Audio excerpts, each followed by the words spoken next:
हमने पानी देखा था, नदी में देखा था, तालाब में पानी देखा था, कुएं में पानी देखा था। हमारी जो पीढ़ी है वो सुबह नल की टोटी में पानी देखती है, आया कि नहीं आया। रिसाइकलिंग पानी की कैसे हो सकती है? जैसे पोछा का पानी है, उसको पेड़ों में कैसे डाल सकते हैं? दुनिया के देशों में ऐसा प्रयोग हो रहा है। कितनी बार उस पानी को रिट्रीट करके हम कितना ज्यादा उसको आगे और प्रयोग कर सकते हैं। और जो ये कंप्यूटर आया, मेमोरी आई, ये किससे आई? पानी से आई। ये घड़ी का टाइम किससे आया? पानी से आया। जो वाट माप था किससे आया? पानी से आया। बिजली काहे से बनी? पानी से बना। अमृत काहे से बना? पानी से बना। और मरने के लिए जहर भी खाना तो काहे से खाएंगे? पानी से खाएंगे। का नाम है उस विधि का, जो आज पूरे मेरे नाम से पूरे देश में जानी जाती है, वो खेत पर मेड़ और पेड़ पर पेड़। ये बहुत सरल विधि है। हमने इस पीढ़ी को कभी नहीं बताया कि पानी बचाना होगा। हमने पीढ़ी को मुफ्त में बताया कि बेटा खूब नहाओ टब में, बढ़िया। जितना दुरुपयोग इस देश में पानी का हुआ है उतना दुरुपयोग किसी चीज का नहीं। लेकिन हमको जल को धन मानना चाहिए। जल धन है, जल जगदीश है, जल जीवन है। साइकिल ली, माइक लगाया, गांव में गया, भैया खेत पर पेड़ बनाओ, पेड़ पर पेड़ लगाओ। कुछ लोगों ने सुना, कुछ ने पागल कहा, कुछ ने झक्की कहा, कुछ ने सनकी कहा, कुछ ने कहा कोई योजना होगी, कुछ ने कहा होगा सरकार से कुछ पैसा ला रहे हैं, कोई पैसा ला रहे हो। दूसरी बात यह है कि मानो जब जोर लगाता है पत्थर पानी बन जाता है। एक पूरी दुनिया के अंदर सबसे ज्यादा पानी ब्राजील के पास है। दुनिया में सबसे ज्यादा पानी ब्राजील के पास है। और ब्राजील पानी के नाम पर दादागिरी कर रहा है 20 देशों में। वो पानी बेचता है, वो कहता है 100 की जगह 50 जो तो बीच मनारो आड़ी, और जब ब्रह्मा न दे तो घाक को देना गाली। रहीमन पानी राखिए, बिन पानी सब सून, पानी गए न उबरे, मोती मानुष चून। यहाँ मोती की बात की गई है कि वो नहीं रह पाएगा, मनुष्य की बात की गई वो नहीं रह पाएगा, और चूना बुझ नहीं सकता अगर पानी ना हो। यहाँ 3 की कल्पना तो रहीम जी ने की थी, लेकिन सृष्टि में कुछ भी पानी के बिना नहीं रह पाएगा, ये हम लोग आज की सदी में समझ चुके हैं। केवल हमने नहीं समझा, पूरी दुनिया ने समझा है। लेकिन समझा कितना है, ये एक बड़ा प्रश्नवाचक चिन्ह है। इसका हल देने के लिए एक खास मेहमान हमारे स्टूडियो में पधारे हैं। आज हमारे साथ बेबाक में बात करने के लिए जो मेहमान आए हैं वो है पद्मश्री उमाशंकर पांडे जी। आपका बहुत बहुत स्वागत।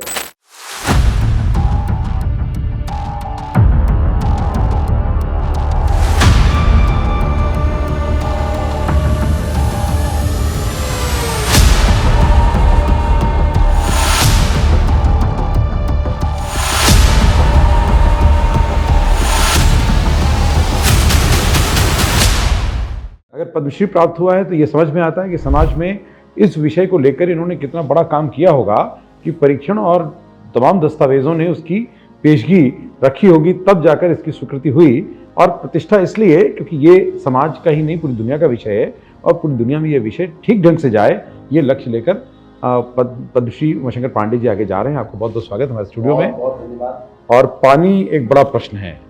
लोगों को लगता है कि हमें मिल रहा है इसलिए हमें चिंता करने की जरूरत नहीं, लेकिन हमें मिल रहा है इसलिए चिंता की जरूरत है क्योंकि बचाना हमें है। लेकिन हम कितना समझ पाए, जितने जानकार हैं वो अधूरे हैं। आप इतना जानने के बाद आप कहते हैं कि अभी भी छूटा हुआ है।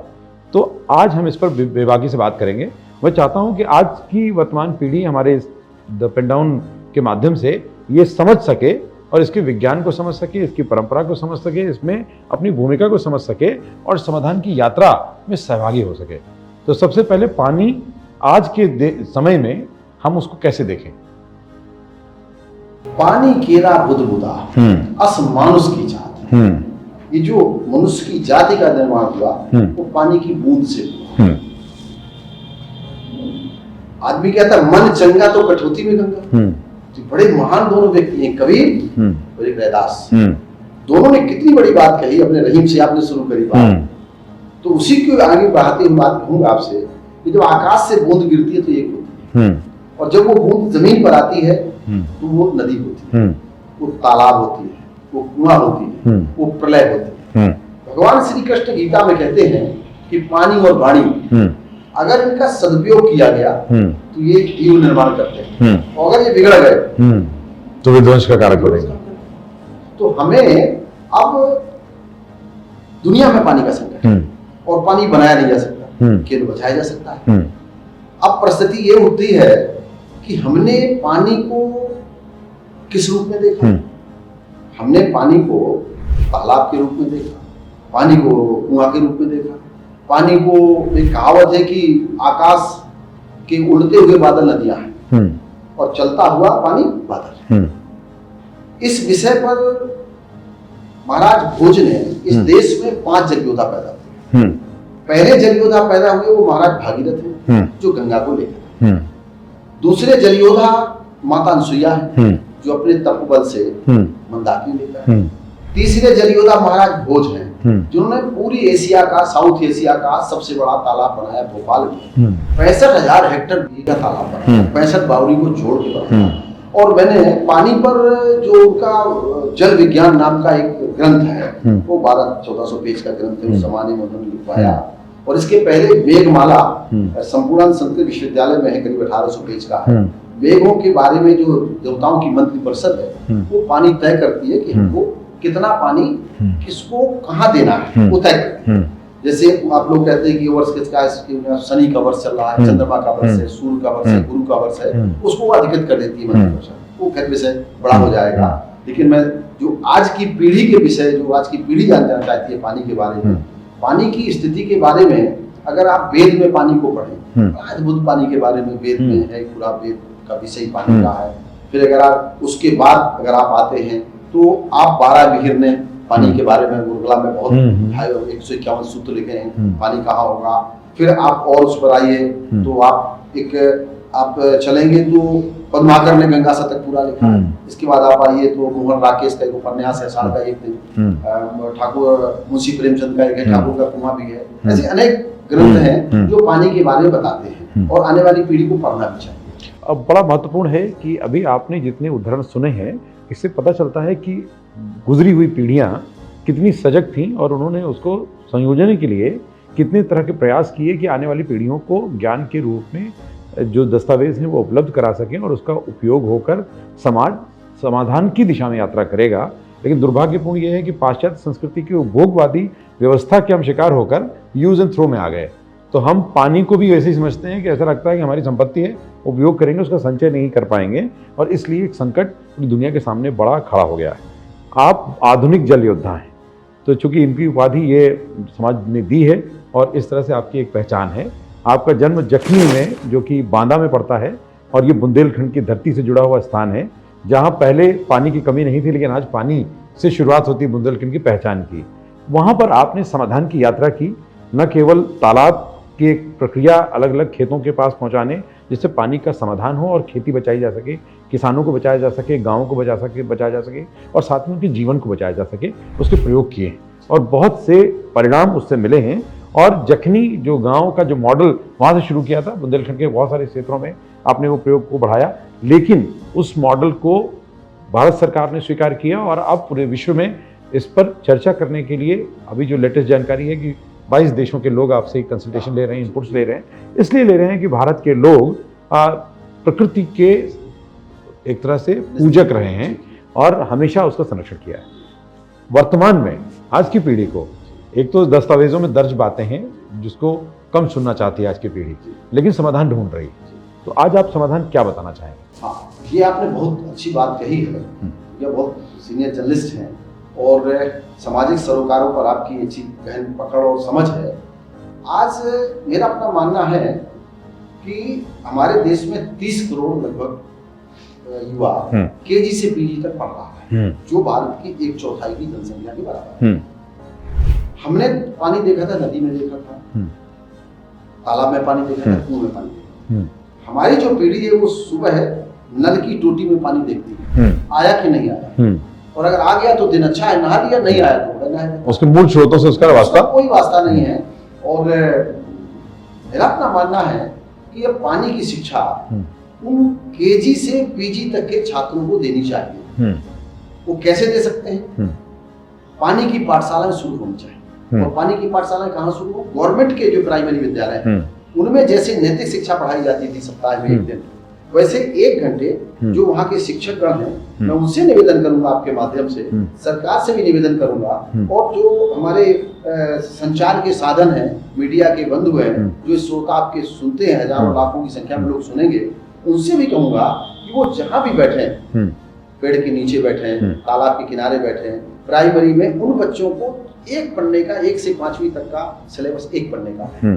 दैनिक जीवन में नहाने में, धोने में, कपड़े धोने में, ब्रश करने में, मंजन करने में, पोछा लगाने में रिसाइकलिंग पानी की कैसे हो सकती है। जैसे पोछा का पानी है उसको पेड़ों में कैसे डाल सकते हैं। दुनिया के देशों में ऐसा प्रयोग हो रहा है। कितनी बार उस पानी को रिट्रीट करके हम कितना ज्यादा उसको आगे और प्रयोग कर सकते हैं। एक बात तो ये है। दूसरी बात ये है कि मैं कथावाचक है। इस हमारे सनातन धर्म में, सभी धर्मों में पानी का परंपरा रही है कथा की, और ये सनातन से चली आ रही है। तो जो हमारे बौद्धिक जन हैं, हमारे जो समाज का नेतृत्व करते हैं, ऐसे व्यक्तियों का, हम सबका हर धर्म के व्यक्ति का अपने धर्म पर आस्था है। उनका एक अपना धर्म ग्रंथ है। हम उनसे निवेदन करते हैं कि अब जल कथाएं करें, वृक्ष कथाएं करें, ताकि उनसे सीधा वास्ता हो पाए। वो कथाएं 9 दिन की ना हो करके 1 दिन की हो, 2 घंटे की हो, 4 घंटे की हो, और वो पानी को कैसे हमारे जीवन में कहा गया है। जैसे अगर विषय लेते हैं कि जब मैं पैदा हुआ था तो पानी से नहाया गया, जब मेरा अंतिम संस्कार होगा तो पानी से होगा, जब मैं चिता में रखा जाऊंगा तो पानी की परिक्रमा घड़े से की जाएगी, और पूरे जीवन पानी की आवश्यकता है। और न्याय का आधार, जब कहते हमारा सनातन न्याय कैसे होता था, गंगा तुलसी उठाओ, तो जिसने गंगा उठा ली भाई ये न्याय हो गया, और जिसने नहीं उठाई मतलब इतना नैतिक बल था। नैतिक बल था, क्योंकि सबसे प्राचीन जो चिकित्सा वो जल चिकित्सा है, और जो यातायात का प्राचीन साधन था वो भी पानी। और जिस भवन में हम बैठे हैं, आप हमारा इंटरव्यू ले रहे हैं, उसमें आपको कंक्रीट लोहा लगा है, गिट्टी लगी है, बालू लगा है, सीमेंट लगा है, बिना पानी के नहीं। लेकिन अगर पानी नहीं होता नहीं, अर्थात पानी जोड़ने का काम करता है, तो जो और स्वयं अपना अस्तित्व खत्म कर देता है, और पानी सबको शुद्ध करता है और खुद में शुद्ध हो जाता है। और जो ये कंप्यूटर आया, मेमोरी आई, ये किससे आई? पानी से आई। ये घड़ी का टाइम किससे आया? पानी से आया। जो वाट माप था किससे आया? पानी से आया। बिजली काहे से बनी? पानी से बना। अमृत काहे से बना? पानी से बना। और मरने के लिए जहर भी खाना तो काहे से खाएंगे?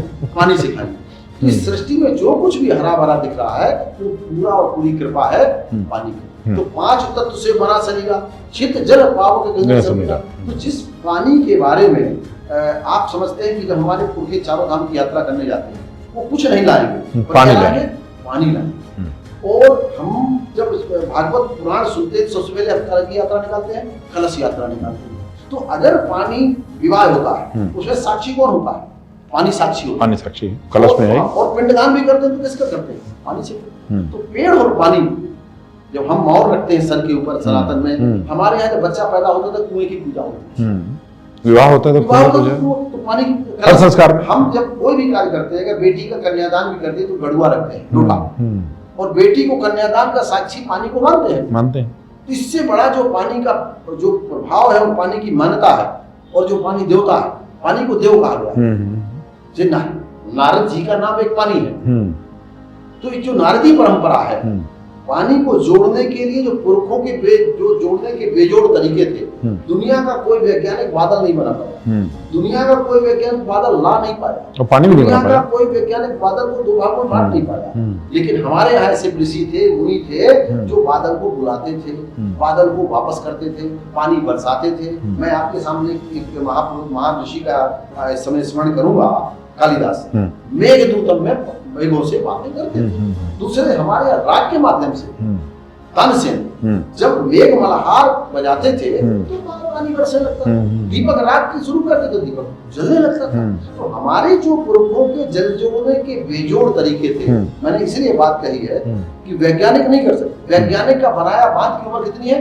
150 साल अधिकतम। लेकिन मेरे जो पुरखों ने बनाया, आपके जो हमारे हजारों साल के पुरखे थे हमारे, उन्होंने पहाड़ के ऊपर तालाब बनाया, पहाड़ के ऊपर कुआं बनाया, और उस कुएं में आज भी पानी है, और वो तालाब माउंट आबू में भरे हुए हैं। कालीजर के किले में महारानी दुर्गावती, जो मैंने जिनके नाम लिए 5 जल योद्धाओं की बात कर रहा था मैं, उनमें एक जल योद्धा महारानी दुर्गावती है, और महारानी अहिल्याबाई होलकर है, उनका भी बड़ा योगदान, उनका बड़ा पानी में योगदान है। तो सभी तीर्थ स्थल में तालाब बनाए।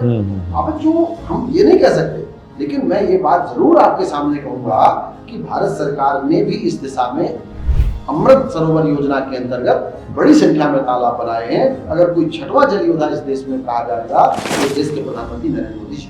तो ये महत्वपूर्ण बात की है, क्योंकि जो समाज के मूलभूत सरोकार हैं वो साझे चिंतन का आधार होते हैं, और साझा चिंतन तब होता है जब कोई नेतृत्व लेकर उनके बीच में इसको संवाद का आधार बनाता है। तो शायद इस कारण से आप उनको कह रहे हैं, लेकिन इसको लेकर कौन जाएगा, इसका कहार कौन बनेगा, है ना? क्योंकि जब तक ये जन जन तक बात पहुंचेगी नहीं, तब तक जन जन की भागीदारी प्रधानमंत्री ने स्वीकार किया हाँ। अपने संबोधन में कि पूरे देश के सभी राज्यों का बजट मिलाकर, पूरे देश का बजट मिलाकर हम देश को साफ नहीं कर सकते। हाँ।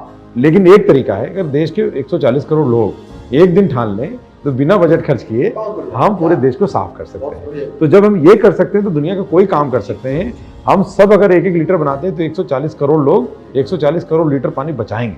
और अगर हम 1-1 पेड़ लगाते हैं तो 140 करोड़ पेड़ लगाएंगे, उसे बचाते हैं। तो यानी हम जो प्रकृति का धन है उसके संरक्षण में हम सबको अपनी आहुति, अपनी भूमिका, अपनी भागीदारी सुनिश्चित करनी है।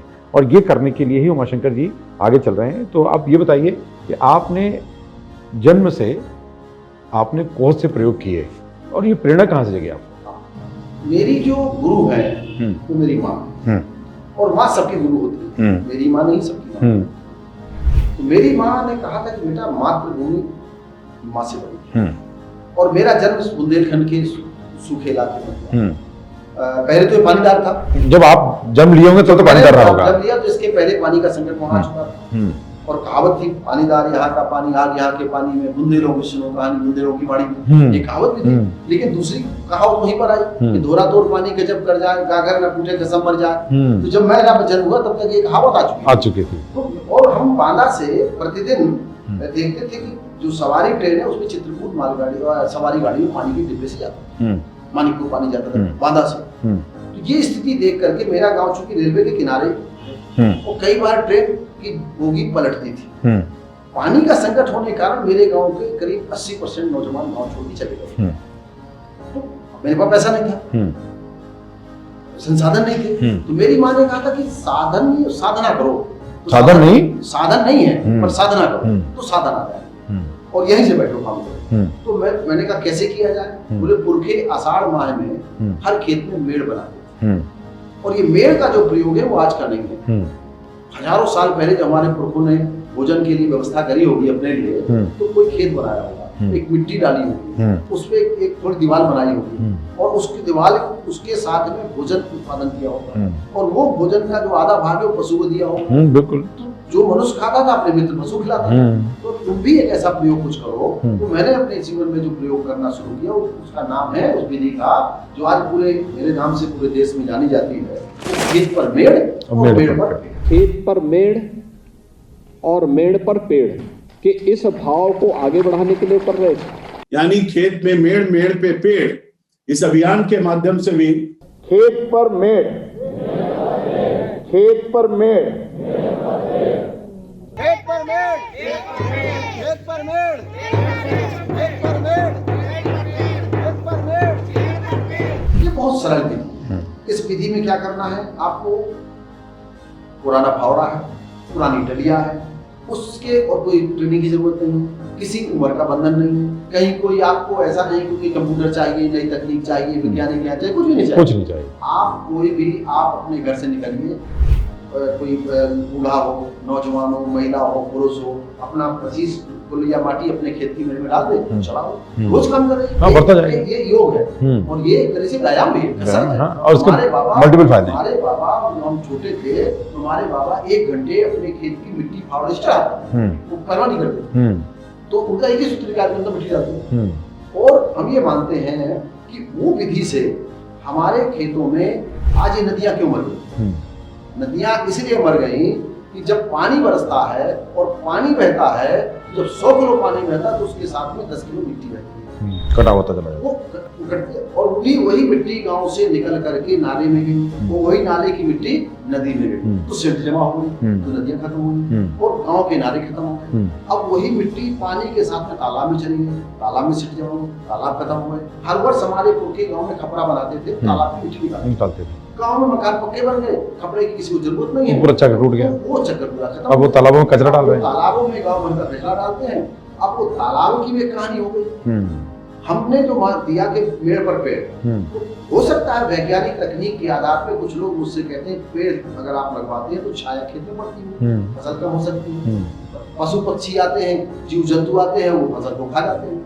मैं कहता हूँ कि आप बड़े पेड़ क्यों लगा रहे हैं? छोटे लगाओ, नींबू लगाओ, करौंदा लगाओ, सहजन लगाओ, तुलसी लगाओ, उससे अतिरिक्त आमदनी लो, औषधीय पेड़ हो। एक तो बात ये, दूसरा कुछ मत लगाओ, अरहर की दाल लगाओ, अरहर की दाल लगाओ, शुद्ध दाल आपको जैविक प्राप्त हो, उनके जो पत्ते गिरेंगे वो खाद बन जाए। तो जो मेरी विधि, इसलिए ये सरल विधि है और इस विधि को पूरे देश ने और देश के बाहर लोगों ने स्वीकार किया और बाहर के लोग, देश के जो हिंदुस्तान के बाहर विकसित जो 10-12 कंट्री हैं उनके लोगों ने इस विधि को स्वीकार किया है और तमाम IIT, IIM विश्वविद्यालय में, महाविद्यालयों में मेरे लेक्चर लोग बुलाते हैं। मैं ट्रेडिशनल वाटर कंजर्वेशन की तकनीक, परंपरागत जल संरक्षण, उस विषय पर मैं बोलता हूँ, अपनी बात कहता हूँ और मेरा अपना मानना यह है कि जो सार्वजनिक जलाशय है, कुआं है, तालाब है, ये सबके बार बार मैं कहता हूँ कि पानी बचाना सरकार का काम कतई नहीं, होना भी नहीं चाहिए और ये होना भी नहीं चाहिए। बिल्कुल। हम क्या करते हैं, मेरा नल का यूज पानी मैं हैंडपंप कर रहा हूँ,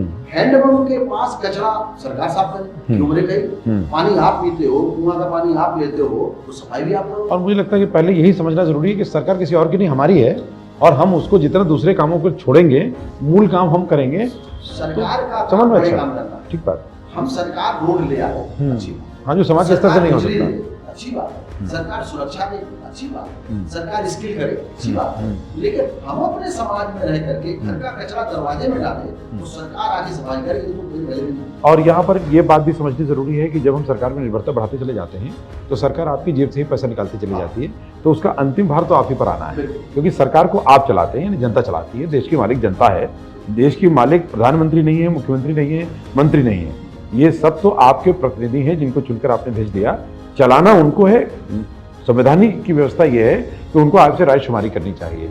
ये ठीक है कि आजकल रायशुमारी थोड़ी कम होती है जनता से, लेकिन ये होनी चाहिए थी और तब हम संविधान के सही संरक्षण की दिशा में जाते, और जब हम ऐसा करते तो शायद ये संकट भी ना आता। लेकिन चूंकि हमने अपने धागों को कमजोर कर लिया, रिश्तों को कमजोर कर लिया और जो हमारे दायित्व थे उनको भी घटा लिया, तो उनको अब बढ़ाने का समय है, ताकि सरकार हमारी अपेक्षाओं, हमारी आवश्यकताओं और हमारी भागीदारी के साथ चले और हम हमारे प्रति जवाबदेह भी हो और हम जवाबदेही सुनिश्चित भी करें। तो पंडित जी, आपने बहुत महत्वपूर्ण बात की और ये हमारी आज की पीढ़ी और आज के समय के लोग समझ रहे हैं और इसको समझकर अमल करना है। हमने ये देखा कि बहुत सी बातें, ज्ञान बहुत हो गया आपका। देखें कि आप यूट्यूब पे वीडियोज के जरिए जो ना हो कीवर्ड डालिए, फट से मिल जाता है, एक नहीं अनेक मिल जाएंगे। इसमें उमाशंकर जी भी आ जाएंगे, प्रधानमंत्री भी आ जाएंगे, आचार्य देवव्रत भी, आज दुनिया के सारे ज्ञानी का ज्ञान मिल गया। अमल करने की दिक्कत कहाँ है? हाँ, देखिए, दो चीज। मेरी माँ कहती थी तुम 100 ग्राम पानी में नहाओगे कि 200 सेर पानी में नहाओगे। तो मैं पूछता था कि 200 सेर पानी में 2 किलो, 200 किलो, तो 200 किलो पानी का मतलब था कि हैंड पंप आप बटन दबाओगे समरसेबुल से तो 2 मिनट में 200 किलो पानी बह जाता है। और अगर मैंने कहा 100 ग्राम में, बोले 100 ग्राम अच्छा नहाओगे, तो मैं समझा कैसे, बोले तालाब में डूब के जाओ, बढ़िया नहा के चले आओ, तो 100 ग्राम पानी लगे। हमारी जो पीढ़ी हुई, जो नई पीढ़ी हुई, इस पीढ़ी का दोष नहीं, हमारा दोष है। हमने इस पीढ़ी को कभी नहीं बताया कि पानी बचाना होगा। हमने पीढ़ी को मुफ्त में बताया कि बेटा खूब नहाओ टब में, बढ़िया, जितना दुरुपयोग इस देश में पानी का हुआ है उतना दुरुपयोग किसी चीज का नहीं। पानी और वाणी, ये दोनों का दुरुपयोग हुआ। तो मेरा अपना मानना यह है कि जो मैं आपके साथ बात कर रहा था, आपने जो बात कही थी, इस देश की जनसंख्या 140 करोड़ और 140 करोड़ व्यक्ति जब पानी बचाएगा तो देश हमारा पानीदार हो जाएगा, होगा। दूसरी बात यह है कि एक आदमी को अपने जीवन में कितना पानी लगता है पीने के लिए? 80,000 लीटर। अगर 100 साल जीता है और 3 लीटर पानी पीता है, वैसे 2 लीटर पानी पीता है, उसको पानी लगेगा कितना? 80,000 लीटर। बर्बाद कितना करता है पर डे? 300 लीटर। हमारी जनसंख्या जो पूरी दुनिया में 18% के करीब हो गई, भूमि हमारे पास 4.5%, पानी हमारे पास करीब 3%, उसमें से मीठा पानी कितना है? 1%, बहुत कम। हम पृथ्वी से पानी लेते हैं कितना? 5 किलो, उसको देते कितना है वाटर कंजम्पशन में? और पता नहीं अगर पक्का कर दिया तो पैसा आप उतना ही तो निकाल सकते हैं जितना आपने दिया। थोड़ा बहुत आपको थोड़ा बहुत क्रेडिट अच्छा हो तो अच्छी है, तो थोड़ा आपको ज्यादा मिल सकता है, ठीक है। लेकिन हमको जल को धन मानना चाहिए। जल धन है, जल जगदीश है, जल जीवन है, जल में जीवन है। और धर्म के आधार पर देखा जाए तो सभी धर्मों में पानी का आधार है। अगर हिंदू धर्म में जाए तो मंदिर में पानी चम्मच में प्रसाद के रूप में मिलता है, लेकिन उनका मतलब था पुरखों का। बिल्कुल। आप जैन मुनि अपने साथ वस्त्र भी नहीं पहनते, पर कमंडल में पानी रखते, क्योंकि वो जल में जीवन मानते हैं। आप चर्च में जाएंगे, होली वाटर है। आप गुरुद्वारे में जाएंगे, अमृत चक्र, पानी को अमृत ही कहा है। आप हमारे इस्लाम समाज के व्यक्ति हैं, मक्का जाते हैं, मक्का तो वहाँ अबे जमजम का पानी पीते हैं। तो अब जो पानी की महिमा है, हमारे विष्णु भगवान कहाँ रहते हैं? पानी में रहते हैं। शिव परशुराम कहाँ खेले? सरजू में खेले। कृष्ण भगवान कहाँ खेले? कलंदी में खेले। शंकर जी का नाम गंगाधर है। ब्रह्मा जी के कमंडल में पानी है। तो जब हमारे सारे देव, आप कुरान पढ़ेंगे, कुरान में पानी के बारे में लिखा है कि यदि आप पानी नदी के समीप भी रहते हैं तो पानी का इस्तेमाल लोटे से करें। हमारा कुरान कहता है कि जल देवता है। आप 5 नदियों के नाम ले दीजिए और नहा लीजिए तो गंगा आ जाती है। हमारे घर में, हर घर में, कोई हिंदू धर्म ऐसा नहीं सनातन का हो जिसमें 100 साल का पानी ना हो। वो तीर्थों का पानी, हर पुरखे उनके तीर्थ गए थे, भले ही भोजन नहीं होगा पर पानी उसके घर में जरूर रखा होगा। और हमारा एक संदेश है, जो यहाँ से पानी लेके हम रामेश्वरम में चढ़ाते हैं, इसका क्या मतलब है? जोड़ने का काम है। ये जल से जोड़ा जाए और जब तक हिमालय से मीठा पानी लिया जाए और जब तक वहाँ का पानी, खारा पानी मीठा नहीं हो जाएगा, ये क्रम जारी रहेगा। तो हम पानी तो हमारा जोड़ता है, एक विषय है।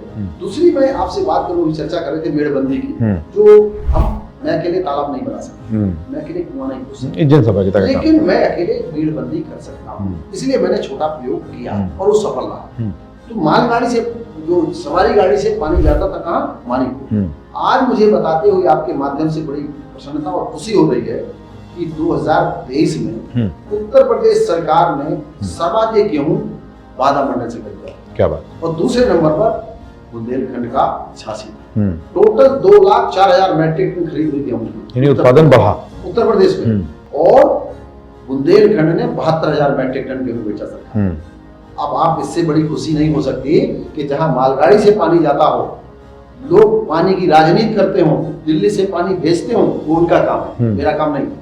वो उनका काम है, मेरा काम नहीं। मुझे जीवन में राजनीति नहीं करनी, चुनाव नहीं करना, मेरी कोई एनजीओ नहीं है, कोई संस्था नहीं, कोई कार्यालय नहीं, मैंने 5 पैसे को अनुदान नहीं दिया, मैं 33 साल से किसी राजनीतिक व्यक्ति के रूप में नहीं गया, क्योंकि बड़े लोग, हम छोटे लोग हैं, वो अपना काम करेंगे, हम अपना काम करेंगे। तो और इससे बड़ी बात आपको बताते हुए प्रसन्नता की करूंगा कि जखनी ने जो मॉडल दिया देश के सामने, बुंदेलखंड में 1 किलो बासमती नहीं पैदा होता था। आज बुंदेलखंड के झांसी में 200 करोड़ की बासमती चावल बनाने की फैक्ट्री लगाई गई, बांदा में फैक्ट्री लगाई गई। और पिछले 5 वर्षों में सरकार ने, उत्तर प्रदेश सरकार ने सामान्य धान 1400 करोड़ का खरीदा है बुंदेलखंड के हिसाब से। और ये बड़े साथ में और एक खास बात हो गई कि 30 लाख कुंटल बासमती धान बांदा से नरेला में, दिल्ली में जा रहा है। राजापुर में जहां मालगाड़ी से, सवारी गाड़ी से पानी की बात होती थी, वहां पर 10 लाख कुंटल धान सरकार ने खरीदा है। हमीरपुर में धान सरकारी खरीद सेंटर, जालौर में धान के सरकारी के, बांदा में 100 धान सरकारी खरीद केंद्र में खोले गए। ये क्या है? ये छोटी सी विधि लेके चला था। 2000 में 50 किलो धान लाया था बासमती का, और 2000 में 50 किलो धान से आज आप देखते हैं 30 लाख कुंटल बाहर जा रहा है बासमती बुंदेलखंड में। जबकि एक पूरा एक फसल चक्र करते हैं, छोड़ देते हैं और पड़ती पड़ी रहती है। आज 3 फसल हो रही है, प्याज हो रही है, नए फिर प्याज खरीद रही है।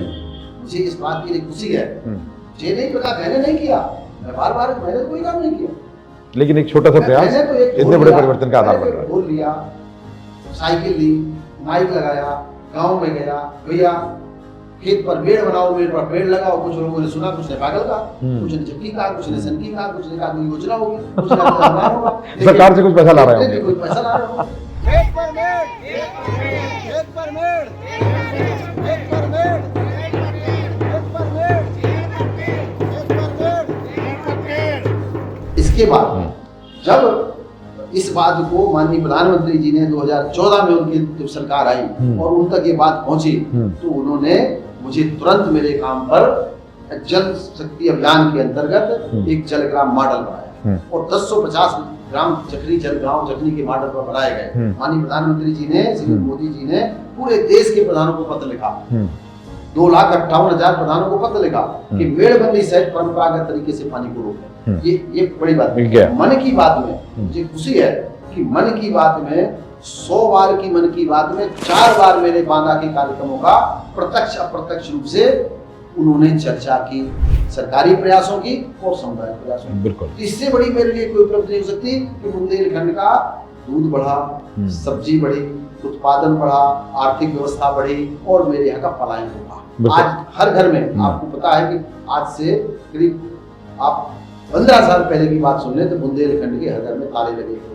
ये आपका ही मीडिया कहता था, लेकिन आज वही मीडिया आपका कह रहा है कि बुंदेलखंड का जो पलायन है वो 50% से 55% कम हुआ है। वो कम कैसे हुआ?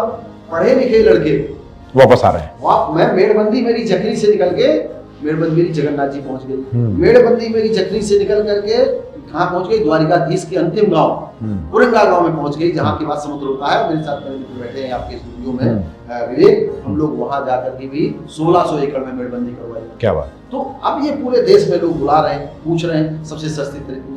भोपाल में धान हो रहा है, अब्दुल्लागंज भोपाल में धान, बासमती धान हो रहा है। टीकमगढ़, छतरपुर, बांदा, हमीरपुर, पन्ना, इनमें धान कभी धान नहीं हुआ। तो ये जो भले आज मुझे श्रेय दिया, देश का पहला जल योद्धा का मुझे जल शक्ति मंत्रालय ने पुरस्कार अवार्ड दिया, वो अपनी जगह पर है।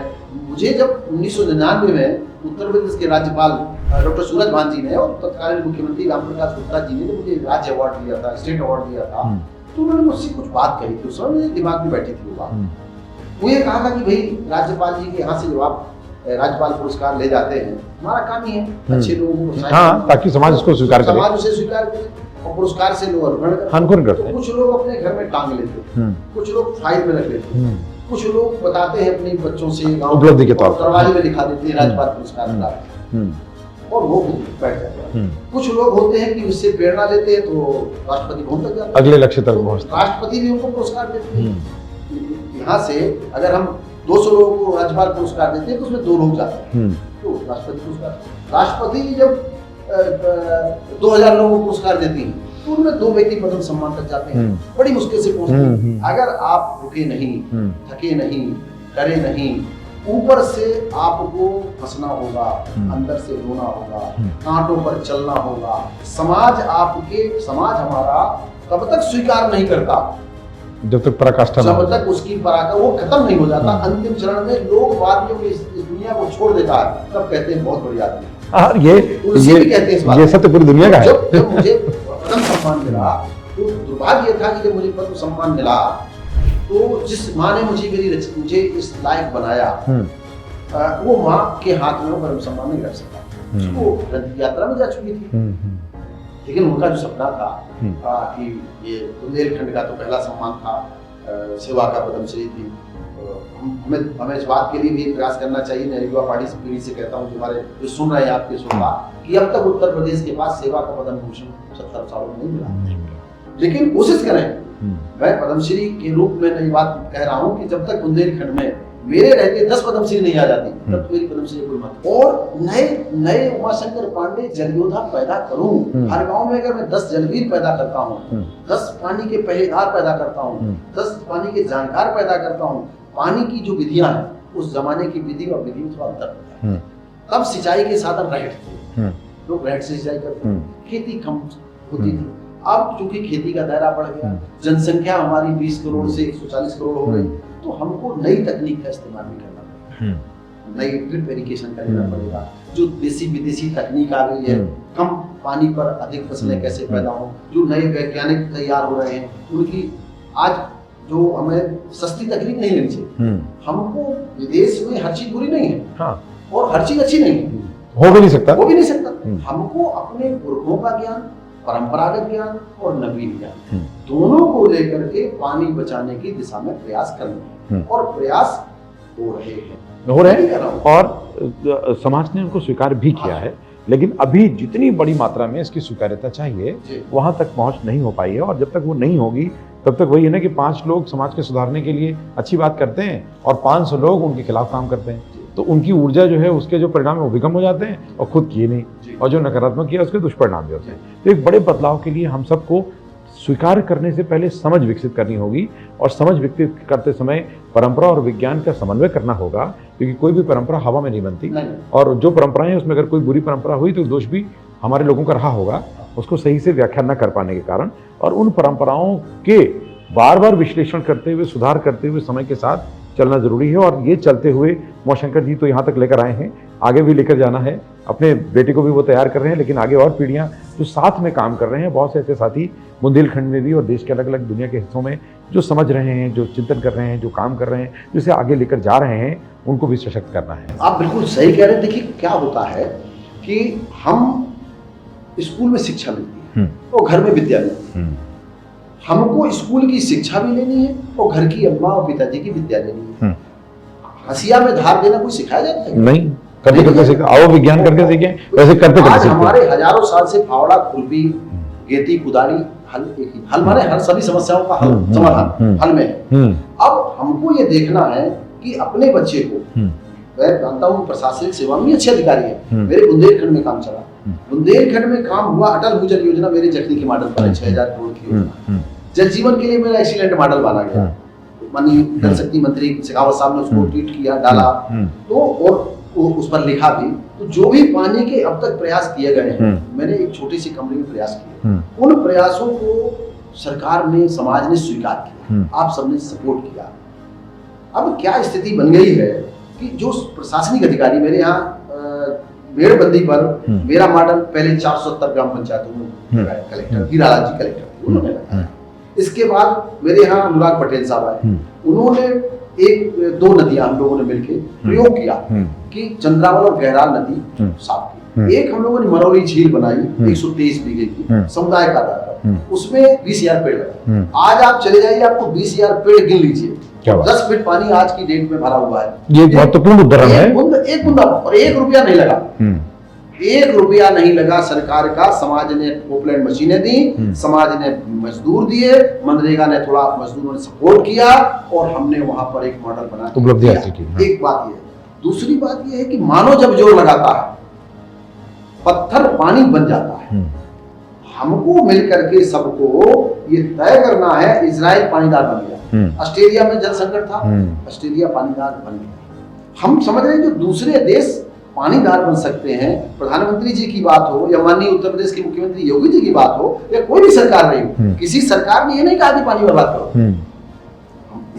हमने एक सरकारें सभी, लेकिन हमने अपनी पीढ़ी को नहीं बताया कि पानी सबका है, सूर्य सबका है, हवा सबकी है, इसका सामान सबका अधिकार है। हमने क्या किया है?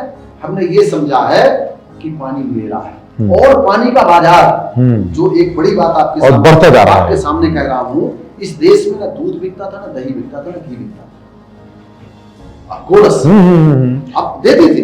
आप समझिए आज की परिस्थिति में आप किसी गांव जाइए, उसमें दूध नहीं मिलेगा, दही नहीं मिलेगा, लेकिन पानी मिल रहा हो। लेकिन किराना की दुकान में बिस्लरी की बोतल, कोई बोतल, किसी कंपनी की बात कर रहे हो, ना रेल की बात कर रहा हूँ, ना बिस्लरी की बात कर रहा हूँ, उस गांव में 10,000 5 दुकानों में पानी का बोतल मिलेगा। स्टेशन में वाटर एटीएम लगाए गए हैं। मेरी बांदा के रेलवे स्टेशन में वाटर एटीएम लगा। वाटर एटीएम क्या है? मतलब मुफ्त में पानी मिलता था स्टेशन में। ये दायित्व तो है, ये जीवन का आधार है। आज ये समझिए अब क्या होगा, राशन कार्ड बनेगा एक पानी का, अगर हम सेती नहीं। हाँ बिल्कुल। और राशन कार्ड बनेगा, आपको तय होगा कि आपके घर में 5 लोग हैं, आपको कितना पानी मिलेगा? 30 लीटर पानी मिलेगा। हो रहा है चेन्नई में। आप देखिए, और मैं इसके आगे आपके सामने साझा करूं कि अभी पानी पेट्रोल पंप में जाना पड़ेगा भराने के लिए, अगर ये नहीं चाहते। ये विषय में किसी को डरा नहीं रहा, लेकिन ये सत्य है। मैं किसी के प्रति नहीं है, लेकिन आप समझिए कि केप टाउन जो सबसे खूबसूरत शहर था, हमारे आजादी के जो स्वराज्य के लिए काम करने वाले कुछ महात्मा गांधी ने वहां जाकर के सीखा और वहां वो उन्हें बहुत समय तक रहे और वर्ल्ड कप हमने देखा था वहां। केप टाउन में वर्ल्ड कप हुआ था। मुझे याद है। आज आप समझिए दुनिया का पहला शहर है केप टाउन जो जल विहीन घोषित हो गया। वहां मिलिट्री पानी दे रही है, एक आदमी के हिस्से में 5 लीटर पानी आ रहा है। बेंगलोर, मैं पिछले 5 साल पहले बेंगलोर गया था, मैंने वहां कहा कि आप डॉलर छाप सकते हो, डॉलर ला सकते हो, प्लास्टिक बना सकते हो, पानी नहीं बना सकते, संकट आएगा। और पिछले दिनों वहां पर एक टैंकर पानी 16,000 रुपए का मिल रहा है। 500 लीटर पानी 16,000 का, काहे के लिए? कपड़े धोने वाला। मतलब 5 रुपए लीटर पानी कपड़े और बर्तन धोने वाला मिल रहा है। टैंकर का व्यापार खड़ा हो गया है। दिल्ली में जाइए, टैंकर माफिया हो गया है।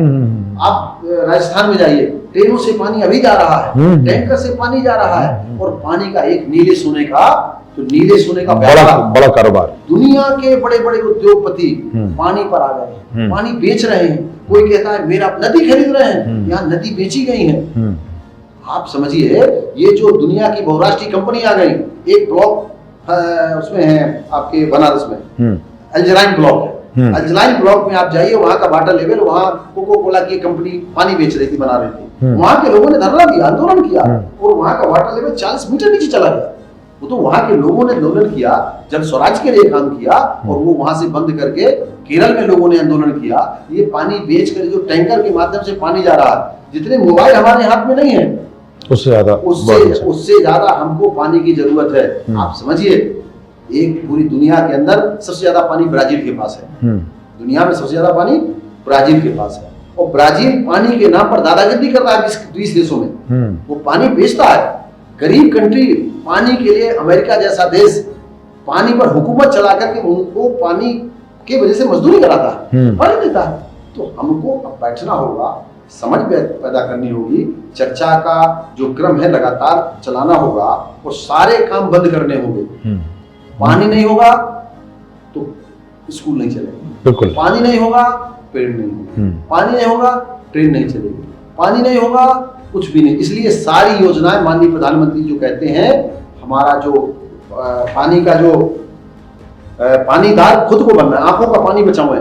और आप देखते हैं कि पानी, अगर आंख का पानी चला गया तो आदमी अंधा हो जाता है, दिमाग का पानी चला गया तो पागल हो जाता है, और मन का पानी आप देखते हैं कि जो मेमोरी है, कंप्यूटर किससे चलता है, पानी से तो मेमोरी आई ना।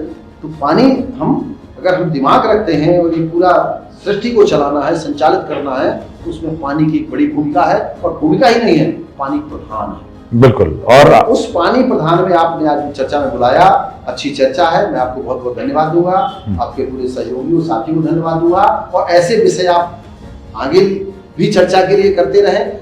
मैं तो बहुत छोटा व्यक्ति हूँ, देश में, हमारे प्रदेश में बहुत लोग हैं, अच्छा काम कर रहे हैं, शैक्षिक जगत के लोग हैं, शिक्षक जगत के लोग हैं, मीडिया जगत के लोग हैं, जनप्रतिनिधि हैं, अधिकारी हैं। तो अभी मेरे कहने पर मेरी जिलाधिकारी दुर्गा शक्ति नागपाल है, वो एक अच्छी संवेदनशील जिलाधिकारी हैं। मैंने मेड़बंदी अभियान की उनसे एक बार चर्चा की, उन्होंने 4000 किसानों की मेड़बंदी करवाई, 4000 किसानों की मेड़बंदी यानी एक सही विषय की समझ विकसित करने के लिए प्रयास किया जाए। निवेदन किया कि हम 100 साल पुराना पेड़ नहीं लगा सकते, लेकिन 100 साल पुराना पेड़ बचा सकते हैं। उन्होंने कहा कैसे? मैंने कहा कच्चा चबूतरा बना दिया जाए।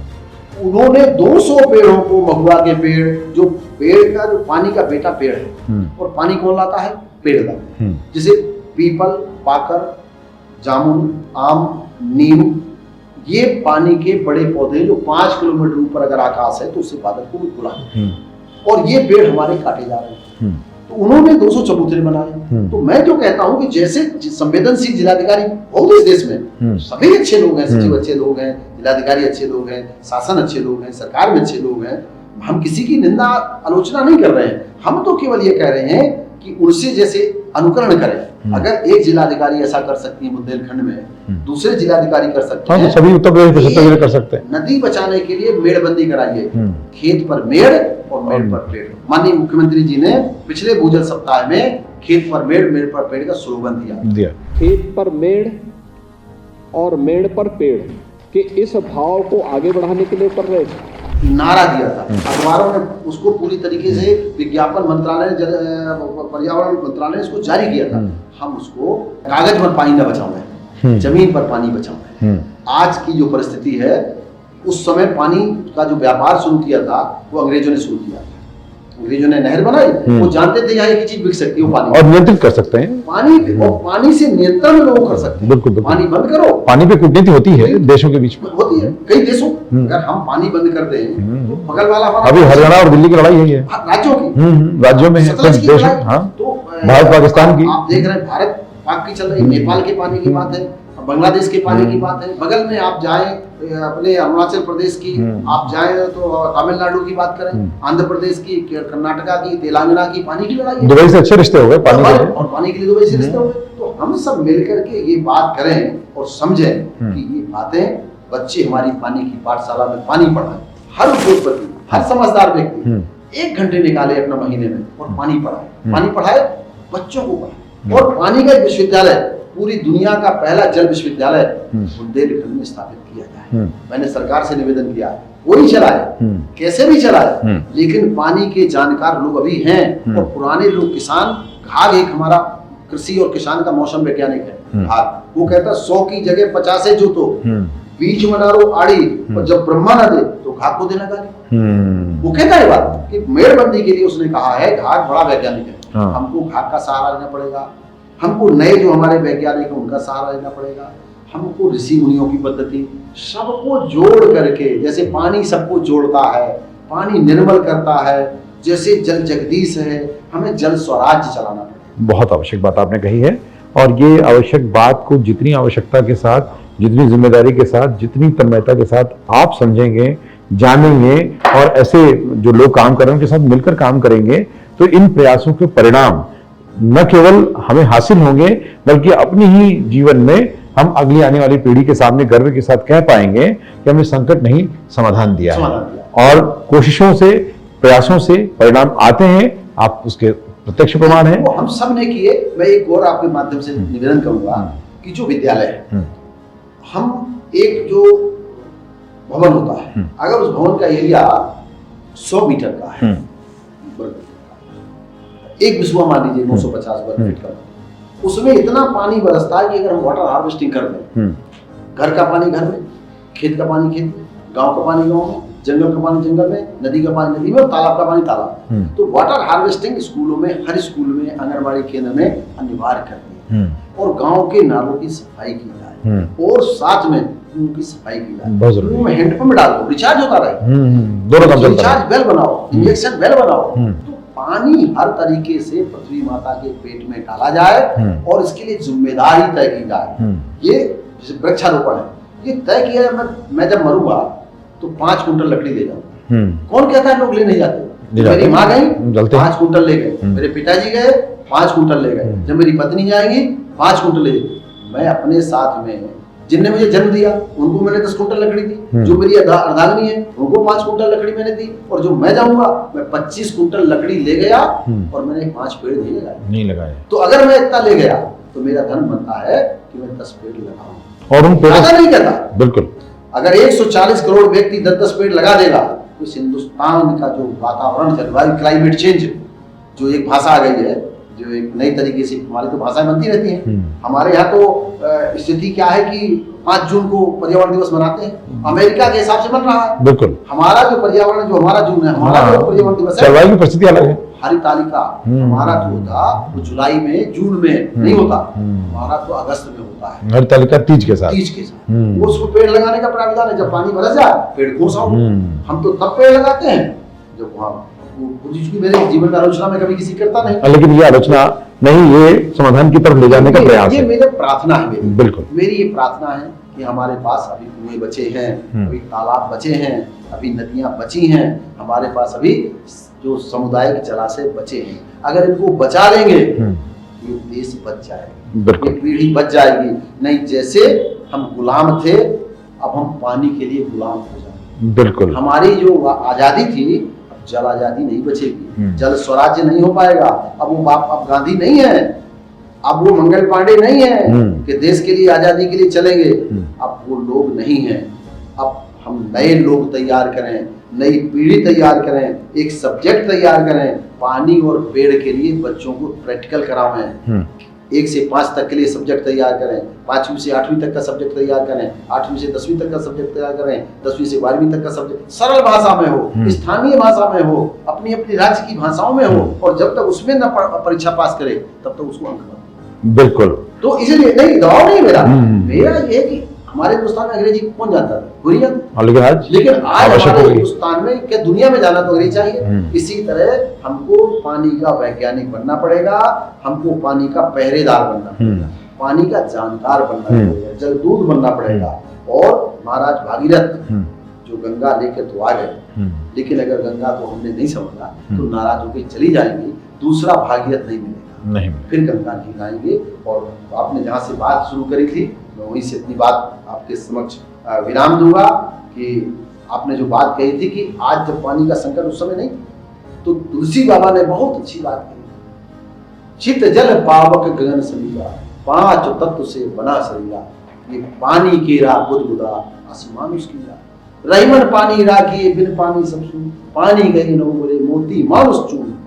ये चून जो आटा है ये पैदा नहीं होगा, ये चूना है जो हमारी चिन्ह बनाता था, बताते थे, रास्ते बताते थे, भी आपने बताया, वो नहीं बनेंगे। इसलिए हम सारे सब लोग मिलके यज्ञ, जल यज्ञ करें।